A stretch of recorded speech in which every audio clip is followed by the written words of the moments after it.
We are storytellers by nature, sharing with others what we experience, perceive, and believe of life, our joys, adventures, our losses.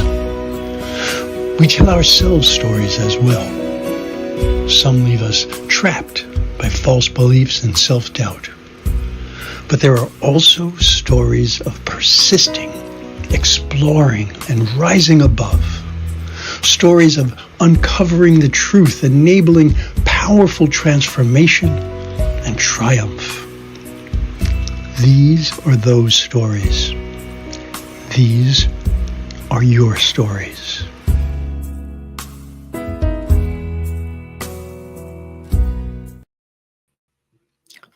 Hello, folks. Welcome, welcome, welcome.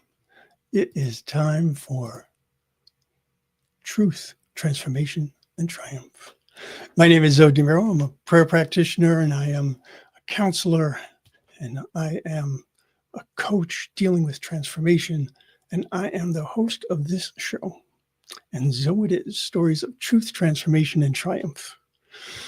Today is a very special day for me because I'm going to be able to bring on a very good friend and someone that I think you're going to really enjoy hearing his story and understanding how he moved from his beginnings to this magnificent place where he is in life right now. So before I go on, I just want to grab some notes. Okay. Now, this show runs every month, first Saturday of the month, and it is about you. It's about you. It's about people like me. It's about people who have lived through some of the most difficult things in their life, the things that they felt would limit them, the things that they felt would hold them back. And yet they were able to face them. They were able to move through them. They were able to transform. That's what we're about. So anything that you think is holding you back, anything that you think, how am I ever going to get through this? This is your show. Because each of the people involved was able to bring about a greater existence, a greater life experience. So today, I wanted to tell you a little bit about my guest. So, Michael Patrick Gaffney. Now, when I asked him for a brief bio, this is what he told me. He said, Bay Area actor and caterer, residing in Moraga with his husband, Sergio. That was it. That's all he had to say. And that's wonderful. And I'm delighted for him. But I think that's a little bit understated. So let me tell you a little bit more about him. Okay, this is what I know of him. He is an actor, a playwright, an excellent friend, and easily one of the most spiritual people I know. I'm not speaking of dogma. I'm not speaking of religion. I'm speaking of how he approaches his life. You know, the word spiritual, I mean, let's look at the base. Spirit. We talk about a spirited conversation. We talk about the spirit of freedom, etc. That's what I'm talking about here. So I look forward to sharing this wonderful, silly, brilliant man with you, Michael Patrick Gaffney, or as most of us call him, Gaff. And welcome, Mr. Gaffney. Hello, Zoe. Okay. So now that we've got that introduction out of the way, where do we start your story? Where do we begin? It's interesting. First of all, I just want to thank you for this opportunity. I was a little resistant at first, and then I thought about it, and that's where did it begin? You know, so I'll say that this story began around 1992, perhaps. It was right in the height of the AIDS crisis, and I was a gay man living in Los Angeles, trying to make it as an actor and failing miserably. And a lot of life changes happening. I was breaking up from a relationship, needing someplace to live. And I've always dealt with anxiety, but it was different this time for whatever reason. And what started to manifest in the anxiety was what I later found out to be called intrusive thoughts. I would have these terrible, um, violent, and often sexual and just strange thoughts out of the blue. Um, and it would haunt me all day long. I would have these terrible thoughts as I was going through my day. Um, and it really brought me to my knees at the time. And I didn't know what to do. I felt very desperate. I thought I could hurt somebody else or hurt myself. Mm. And it, it was maddening. And I felt like no one was there to help me. So fortunately, I had a really great family at the time, and my mother just flew out from Oklahoma, where I grew up. I'm so sorry. I just think about my mom. I love my mom so much, but yeah, but she flew out. Shanty Irish New Yorker. She got me in the car, drove me to the emergency room, and the doctor there just kind of talked me through, and I would admit, I wouldn't, I just told him I wasn't feeling well, but I would admit these horrible, disturbing thoughts that I was having. And, Mhm. I was young at the time, and he tried to diagnose me as, a drug addict and all these other things. And so, anyway, my mother, my mother and I, we got back in my car after a couple of days, and we drove back to Oklahoma. And I spent 3 very, very long months in Oklahoma with my family trying to figure this out. And they got me to a psychiatrist actually at the time. I don't think I told him about it either. It was just something I had held inside Mm. for fear that I would be institutionalized. Um, but I was able to kind of convalesce and feel the love of my family. And uh, so I stayed there for about 3 months, like I said, and then I I just needed to try to go on. So my mother drove back out there, had to teach her how to drive a stick shift, and we drove back out to California. And I had some actor friends that I had moved out there with that I stayed with for a while before I found a place of my own, and drove her to the airport and said goodbye to her. And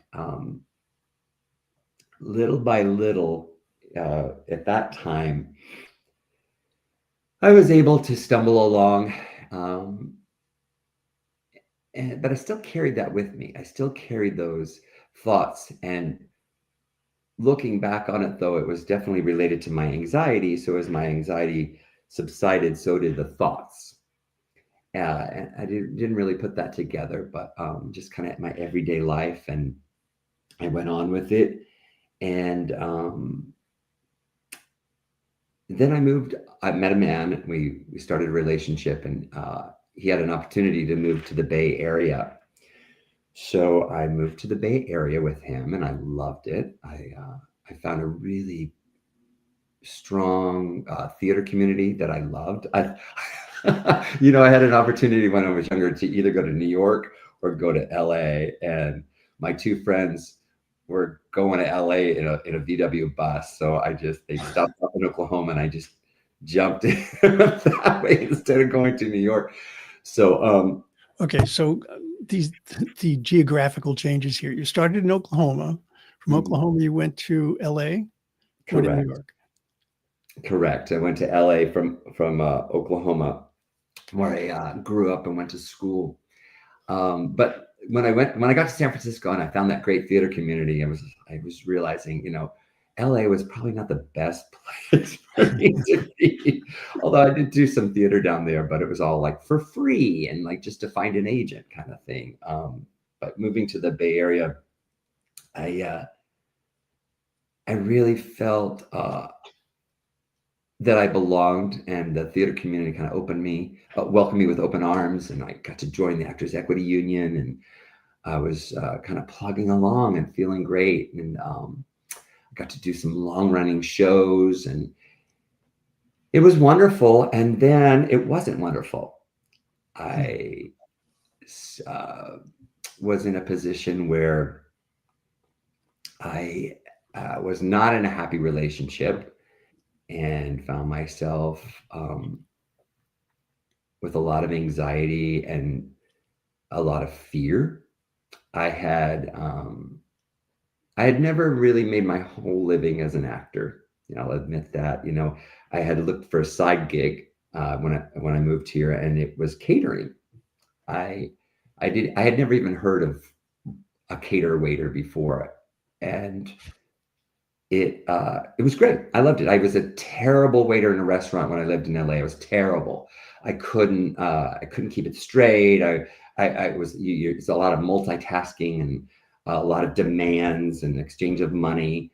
And when I started catering, I loved it because it was very theatrical. It was always like a special event. It was somebody's wedding. It was somebody's, holiday party, and people were dressed up really nicely, and there was live music, and I was wearing a tuxedo because that was the uniform at the time, and I felt very handsome in my tuxedo. So that was my side hustle. And as my life went on in San Francisco and I got older, I started to really worry about my life and my choices that I had made. All my life, all I ever wanted was to be an actor. I didn't have to be famous. I just wanted to be able to stand, on stage and open my mouth and speak the truth. Did you do any acting when you were a child, or I did. I've always gravitated towards it. I can remember being a little kid watching my favorite show, which was Lost in Space. And I would imagine that I was Will's other brother. I would lay in bed at night and I would kind of dream, as I called it, about like episodes where the other brother was there and that was me. And so when I had an opportunity to be in drama class in 8th grade, I remember auditioning, and I always knew, in the back of my head, I always knew I wanted to be an actor. Even as a little kid, I think I was an altar boy. I loved it. It was very theatrical. I had my my costume on. I got to like ring the bell and wash the priest's hands and light the candles and put the candles out. It was very theatrical. People were looking at me. So yes, and I did theater in middle school. Had a very wonderful teacher, Billy Sue Thompson, who taught me that the actor has 3 tools: the voice, the body, and the imagination. And to this day, I still think about that. Keep it simple. That's my approach to life, but my approach to a role when I take on a role: simple, clear, direct, and brave. But Billy Sue was there for me. And then she became my high school drum teacher as well. She moved on. So we were really tight, and she helped me get my scholarship to go to Northeastern State University in Tahlequah, Oklahoma, about an hour from where I grew up. So it's always been a part of me, and I look back and I sometimes wonder why. I think maybe it's because it came from this big, Irish Catholic family, and I was the middle child, and I was always seeking my parents' attention. So maybe that always trying to look at me. That's what I was. I was that kid. So a question I always want to ask actors, and I always do, is do you bring who you are to the role, or do you subsume yourself in the role? Personally, I always bring myself to the role. I always do. There's always gaff in there somewhere, right? You might have on like a dress and a wig and big breasts, like that person on Layce, but it's Gaffney, And you were lovely in that show, by the way. Yes. What's that? You were lovely in that show. Oh, thank you. I was Gaff and Gene Stapleton and All in the Family. That was my spirit animal. So yeah. So anyway, back to San Francisco. Been there for several years. was in a relationship, broke up, was in another relationship for a very long time. And after 17 years of this relationship, I just knew I had to get out. He was an incredible, wonderful human being, and I love him still to this day very much. But there was something about the dynamic in the relationship that gave me such anxiety. And of course, as my anxiety raised, came back the intrusive thoughts. And it's so funny because even magical thinking or whatever, but even just talking about them, it scares me a little bit because I think it kind of speaks it into existence, and it was something that really haunted me. So anyway, I started to have the intrusive thoughts again, and my parents were elderly at the time. They were still around, but they weren't going to be able to jump on a plane and save me this time. So I was very desperate, and the thoughts were just terrifying. I'm so sorry. Okay, it's okay. They're just terrifying. And I was in therapy, and I didn't even tell him, about the thoughts, because I thought if I talked about them, they would put me away or whatever, because I really thought it was crazy. But he told me to write down my thoughts, to write down my feelings, and to journal. And I was also having a lot of insomnia, and I suffer from night terrors where I wake up in the middle of the night and I scream. So I wasn't sleeping much. So one night I just got the laptop out, and I always said to myself that I always knew someday I would write a one-man show, and it would be called The Oldest Living Cater Waiter. And so I wrote the title, and I just kept writing all through the night, just wrote. I thought, well, I wrote the outline and I wrote some dialogue, and then I thought, I'll just keep doing this. I'll just keep my mind occupied with something else.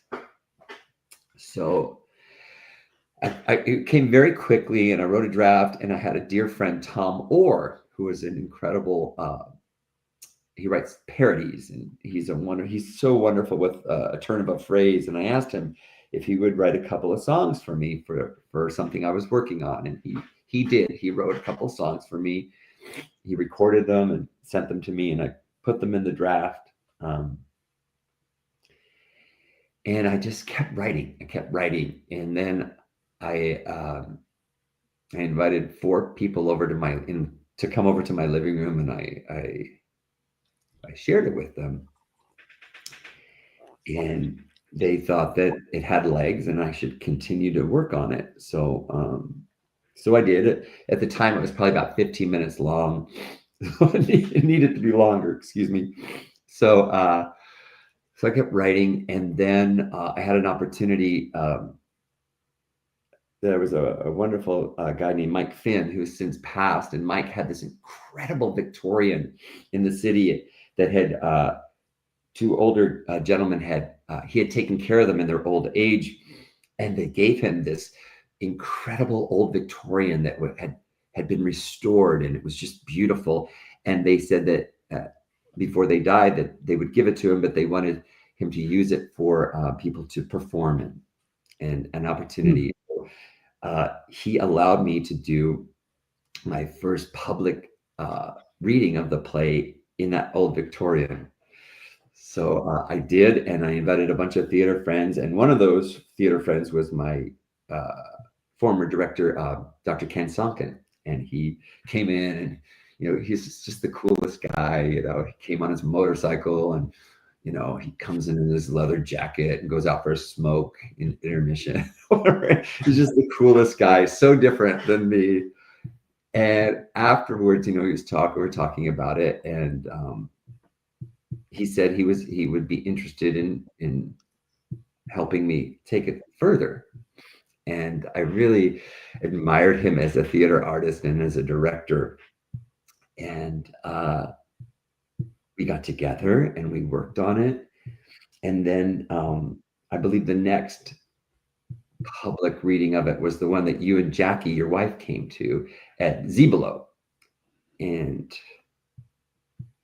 it was, I think at the time I still had my script in hand for part of it. I can't remember.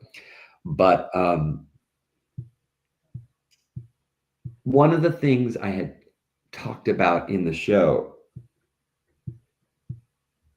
was this terrible therapist that I had who, when he found out that I was an actor, all he did was talk about the fact that he was a child actor and his mother wanted him to be on Broadway, to be a song and dance man.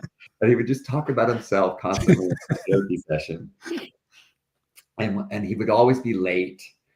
And a couple of times he even cried. He cried during my therapy session. So I thought that would be a great character to put into the show. So I put him in the show, and in the piece,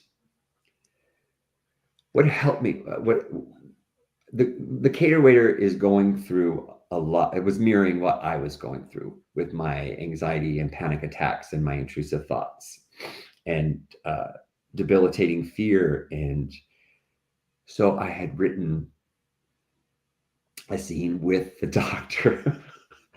And at one point, I confide in him that I've been having some thoughts, some very disturbing thoughts.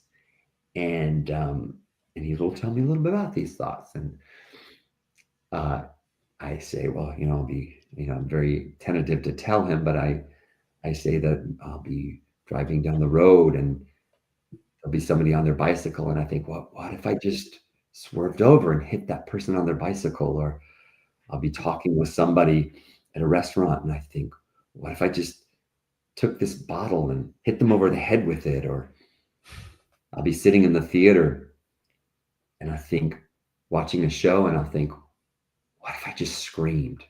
What if I just screamed? And of course, he thinks a minute. He starts talking about himself and his ambitions for acting and being on Broadway. So anyway, so that was the first time I actually spoke those words about what had haunted me and what had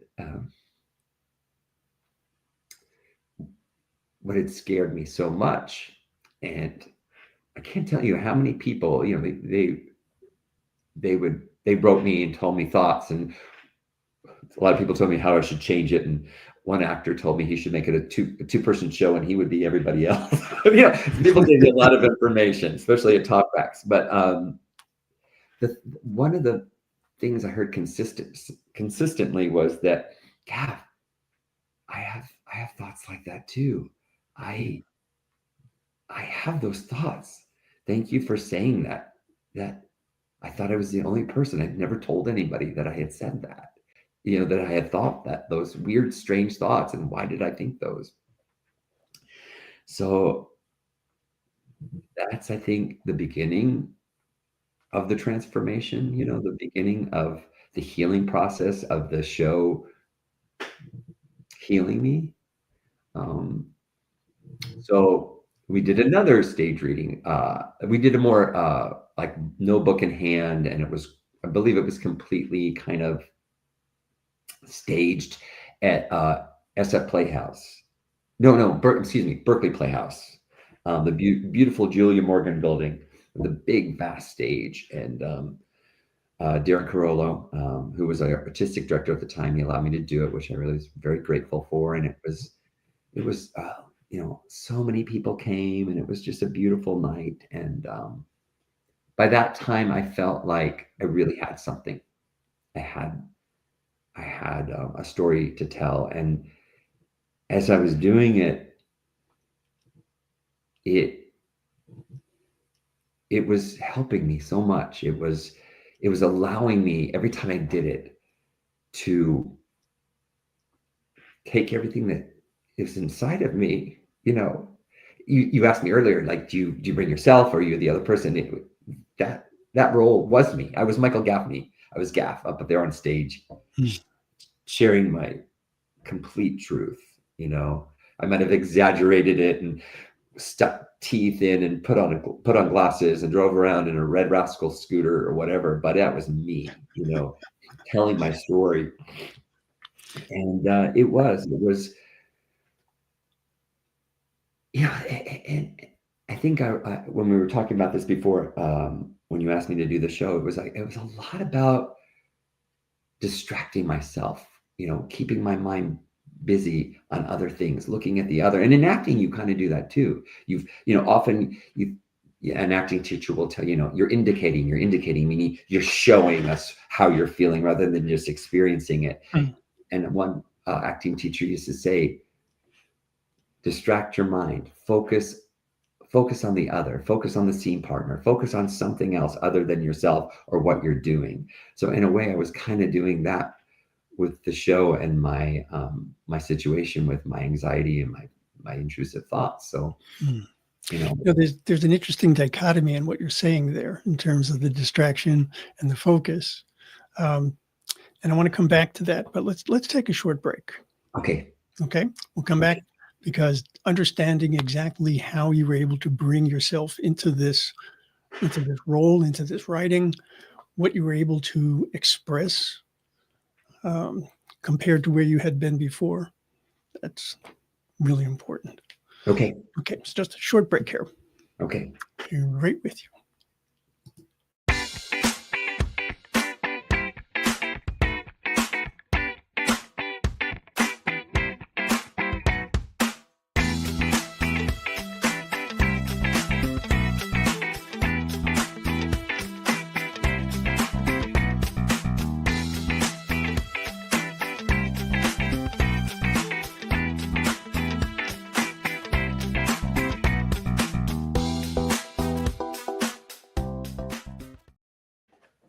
And we are back.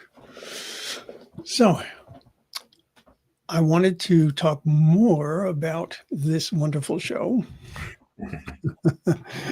The Oldest Living Cato Waiter. And yes, that's Gaff in both of those pictures. All right. So you were talking about how when you had spoken with that one therapist, not the bizarro therapist. Yes. Yes. But the good one. That was actually the first time I heard you say that you were opening up about what was really going on inside of you. Mm-hmm.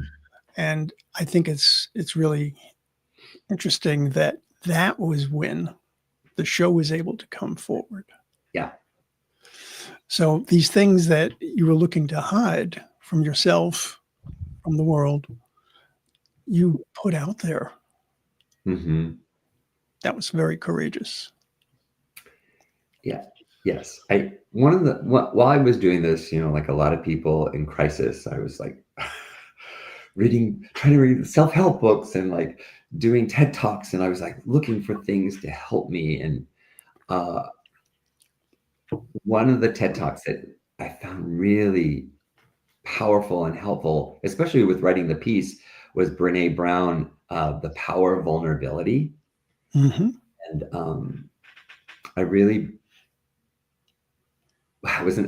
it was a real like light bulb moment where it's like, wow, that makes a lot of sense. And I try to bring as much of that into the piece as possible, just the power of vulnerability. And honestly, I think I do since that and since the show, that's one of the things I try to practice every day is the power of vulnerability. But that was really instrumental in writing the piece. Was just that. I think it's like maybe a 20-minute TED Talk or whatever, but it was powerful. It was very powerful for me. Yeah. So there were elements of your life that you brought into the show, and you made them bigger than life. But the show itself, as funny as it is extremely serious as well. Talk about that for a bit. Talk about the two elements. Yeah, I mean, I can't talk about. I can't tell you enough about how Ken Sonkin was so instrumental in the success of the piece and helping me shape it. And he would push me, kind of like, like a good director or a good therapist. They gently push you and explore this, explore that. It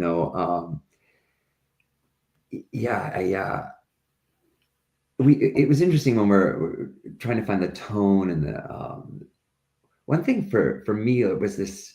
It sounds so silly, but there's this feeling of the sound of my fear, the sound of my intrusive thoughts. That the sound. My friend and I in high school used to talk about this all the time. We called it a wong. Wong. It was almost that feeling of like when you said something stupid and your head would probably blood up into your head or whatever, almost like a didgeridoo. It was this kind of a wow, wow. So I would explain that to Ken, and he was such a master, like finding sounds and everything. And so he found the perfect sound. So it's in there. So anytime the cater waiter would have a panic attack, that it would be something silly, something funny going on, then bam, the lights would shift and you'd hear that wong, and then you'd hear that turn into a heartbeat. And that was just a way for me to try to express to the audience what was going on inside of me when I would have those moments and have those panic attacks. And that was, and he also too pressed me on, like, anyone who saw the show probably didn't get this out of it, and it doesn't matter, because I think it's really so another acting teacher told me it's always helpful to bring a secret with you on stage. Bring a secret with you on stage. And Ken knew about, I had a tragedy in my family when I was 20. I was probably a junior in college. My sister was killed in a car accident, a single car accident. And that really, obviously, was very devastating, my whole family. And, one time we were in rehearsal, we'd often rehearse in his backyard out in the avenues in San Francisco. And he said, Gaff, he said, I think you should go deeper. I think you should go a little more personal. Tell me about, we talked about my alcoholism, my relationship with that. So there was a scene where I'm talking about that through a Shakespeare monologue. And it's a drunken guard, and talking about my alcoholism. And then I go into an Irish song about death, and it talks about everyone in their family dying. And then when it gets to the part about the sister dying, the cater waiter just takes a moment and kind of falls into his past and his thoughts, and then he shakes himself out of it. But that's an example of, like, Ken really pushing me into, like, digging deeper and going into that pain. He also, there was a beautiful moment in the show, one of my favorite moments in the show. He says, Gaff, I want you to write something tonight, write about theater, write about your love of the theater. And there's a quiet moment in the show where I look around and I say, I love theater. And the things that I love about it, I love the reverence of it. I love the quietness of it. And I say that theater is my church. And that is true. Theater, I can't imagine any stage actor not saying that theater is their church, because it most definitely is. We come together with a bunch of people sitting there just like church. I'm not that altar boy again, right? Shaking the bells and lighting the candles. It's reverent. it's beautiful. So anyway, Ken had me explore that. And again, that's one of my favorite moments in the show. And it's a nice quiet moment too, because there's such silliness and broadness. I brought a lot of my clowning into the show, a lot of, schmacting songs and dancing and such. But yeah, there is a lot of, that's what I love about the piece too, is the dichotomy of the silliness and the broadness of it. And then, the pain, the darkness and the pain, the darkness of that sound, the darkness of him being on stage all by himself in that void. So You've, of course, heard the expression, the truth shall set you free. yes. And it is amazing when you look at all of the darkness, you look at the secrets, you look at the things that were hidden away, that there was no salvation in that hiding. There was no benefit to that. But you were able to find the strength, you were able to find the courage to sit in the dark and literally bring light to it. One of the things that I tell people all the time is that in science, in reality, in our physical world, there is no such thing as true darkness. It doesn't exist. There's always an element of light. Yes. Love that. Right? Just as there is no such thing as complete cold, there's always an element of heat, because for anything to have an existence, it has to have some sort of movement.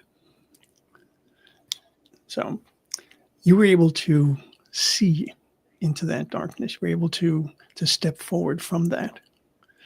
And there's another expression, you're only as sick as your secrets. Mm-hmm. I used to say that one for many, many years. And I realized that the idea of being sick, it kind of, it felt wrong to me. I don't want to say that I'm sick because but illness, all right, as opposed to wellness. Right. Okay, so now you've got the show, and you've put it out there, and you have been able to express so much of who you are. Mm-hmm. How did that turn things around for you? I mean, I'll just leave it at that. Yeah, I think after doing the staged workshop of it at Berkeley Playhouse,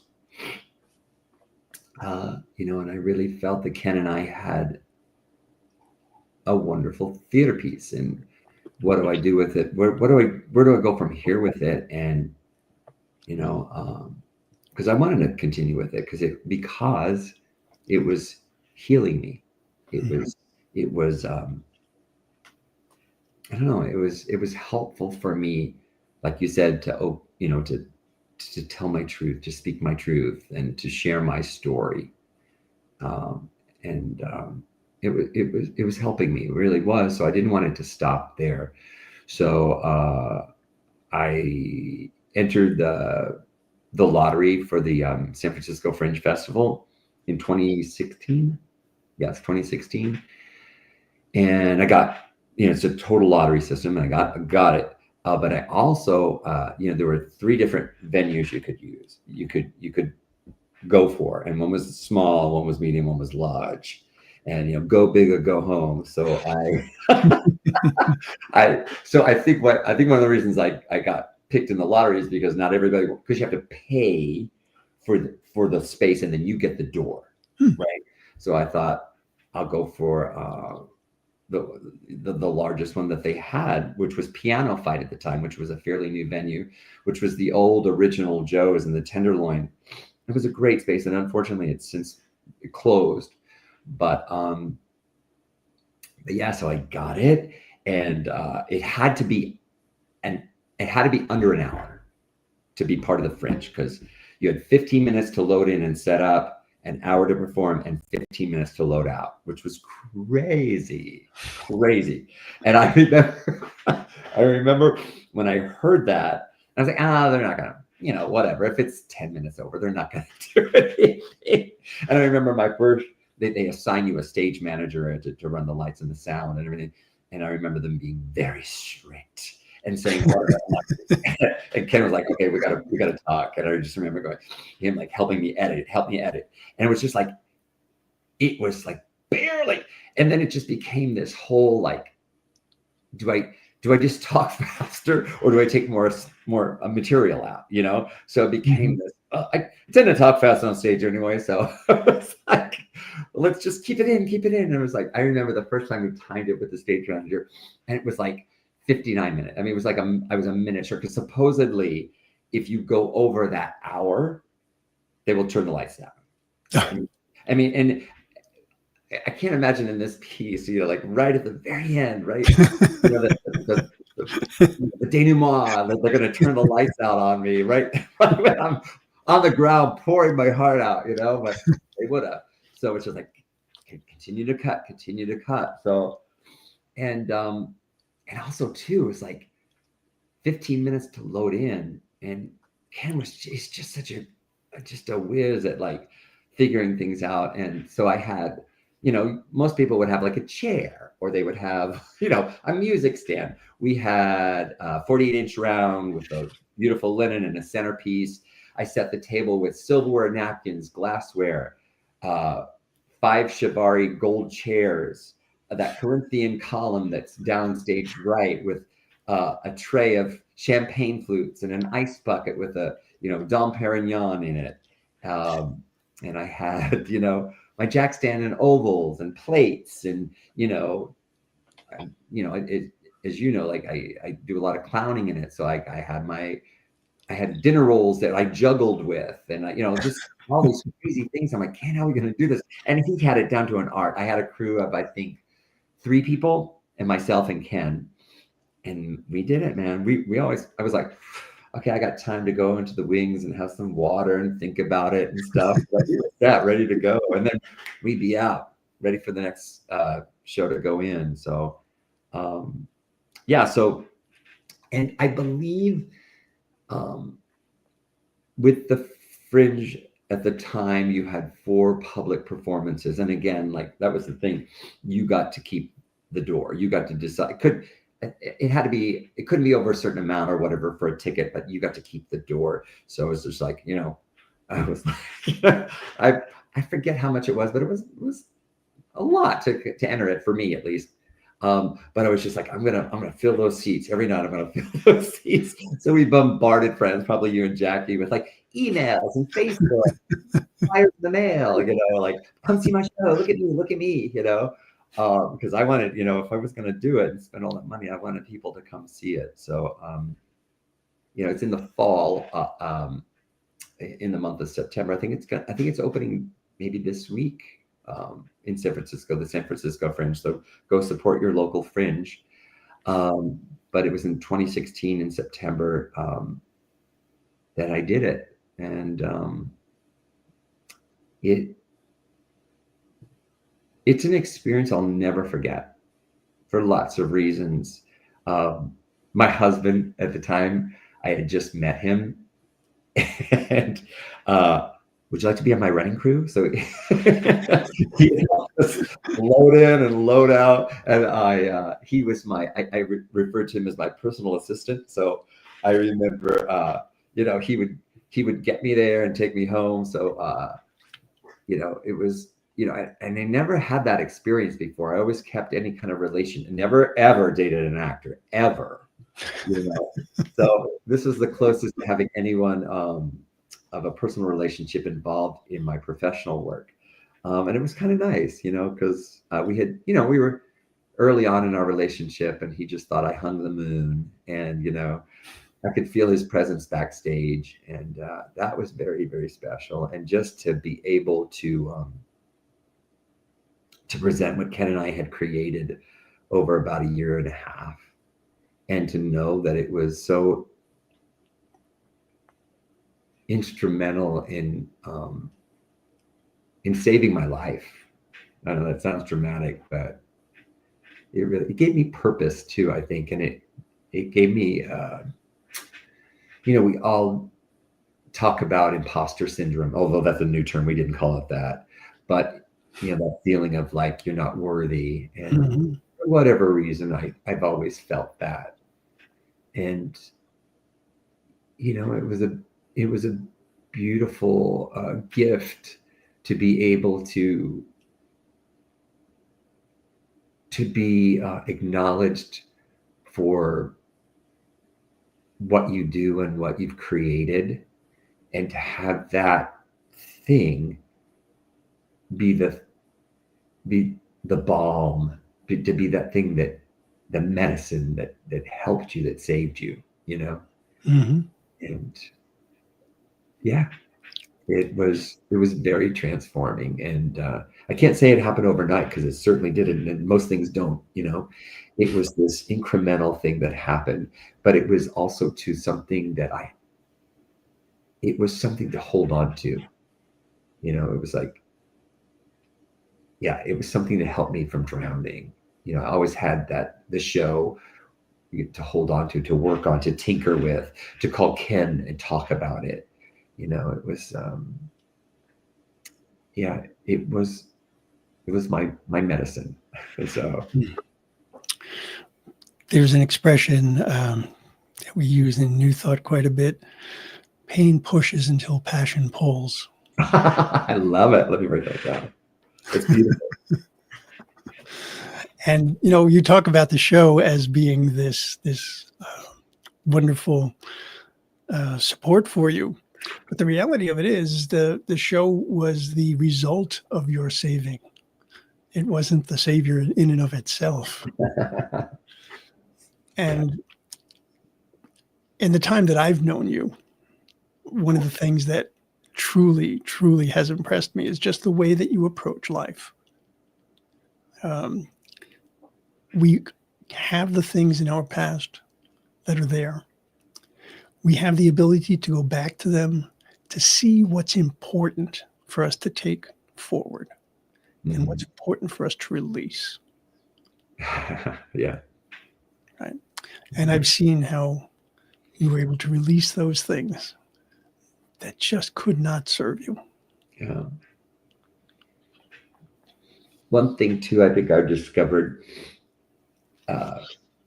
with the piece and through continued therapy is, once I had the courage to say that I was having these thoughts,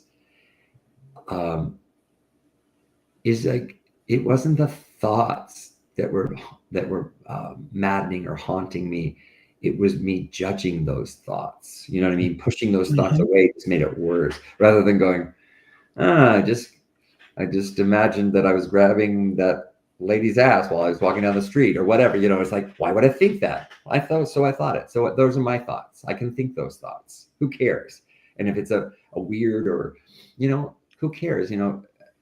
Chances are I'm not going to act on it. Like, I'm not going to stand up in the middle of a show and scream like I think sometimes. Like, what if I just screamed?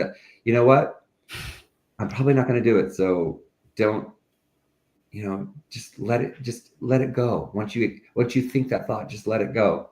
Maybe even laugh at it. It was like, weirdo, or, that was weird, but that was so, it was such a relief to have that feeling, and to have that realization that, like, you know what, they may be awful, strange, weird thoughts, and who knows why I'm having it, but they're my thoughts. And if I judge those thoughts or try to push those thoughts away, they're just going to keep coming at me. So just don't push them away. Just think them and let them go on, Yeah. Our thoughts have power depending upon what it is that we bring to them. Yes. And it's kind of like planting a garden. What do you want to plant in your garden? Yeah. So the more that you can get rid of the weeds, and really get rid of them. Don't just use that weed whacker and take them off at the top. Get them to the root. Absolutely. That's true. I weeded a lot in my life. And that is a great part of transformation. It's this continual process, actually. It's not a one and done type deal, but it's this continuous process of weeding things out, planting those things that are of benefit, and then supporting them. And that's what I see you doing. Yeah. Any last thoughts? Yeah, I mean, I feel like it was a triumph for me, you know. I feel like I took it to the Fringe. I won Best of Fringe, you know, which was exciting and wonderful. And I never win anything. I'm the Susan Lucci of the Shelley Awards and concert. I was nominated 7 or 8 times and I never won. But so I won, you know, that was great. And after that, I was able to fully realize the piece. Darren Carolla, who became the artistic director at 42nd Street Moon, one of my home bases where I worked for 20 years, asked me if I wanted to bring Cater Waiter to the Gateway Theater and do it in rep with the musical Once that they were doing. So I would do the show Sunday, Monday, and Tuesday while they were dark. And he says, Gaff, what do you want for the show? And I said, I want 2 things. I want a Red Rascal motorized scooter, and I want a chandelier to swing from, because I've always wanted to swing from a chandelier. And he gave me both. He goes, okay, done. So yeah, so I got to do it for 3 weeks. So I think I had probably 9 performances of it. And my middle school drama teacher, Billy Sue Thompson, flew out from Broken Arrow, Oklahoma, and sat there and wept with me. And she was one of the characters I do in the piece. So she's like, you know, I think she was flattered. And a lot of it was a love letter to her and a love letter to theater in itself. But it was also, like I said, my medicine. But you know, who knows what you know, hopefully I have a handful of great shows and roles ahead of me, but it will be my greatest experience, I think, on stage, is to be able to tell my story and to speak my truth and to share theater with everybody, the audience. So it was definitely one of the highlights of my life. The thing I'm most proud of too. Beautiful, beautiful. Well, I can't thank you enough for sharing this journey with us. But I wanted to add something. I wanted to add this. The very first show I saw you in was The Drowsy Chaperone. Okay. A bizarre show. It's about as over the top as you can possibly get. And yet it also has so many intense pieces in it. And there's one part in the show where you're listening to, well, you listen to the whole show. You're the man in the chair, sitting there listening to the show as you play a record. That's a vinyl thing, folks, that's on a turntable. And towards the end of the show, the recording gets kind of garbled. And you're saying, well, did the character say live while you can or leave while you can? Oh, yes. Well, you know, understanding more about your life, understanding where you came from, where you are, where you're going, I'm glad you chose to live rather than to leave. Me too. Thank you. All right, folks. So this is a show, as I said, for you. This is your show. Anyone who would like to be on the show, who would like to be able to tell their story, please let me know. You can send me an email at zodemuro, ZODEMURO, @gmail.com. I would love to hear from you. All right. So I think we have everything that we need for now. And once again, thank you. Thank you, Zoe. I really appreciate it. Now, if I can do this correctly, I can actually get to the right place to end the show. Many blessings. All right, folks. See you next month.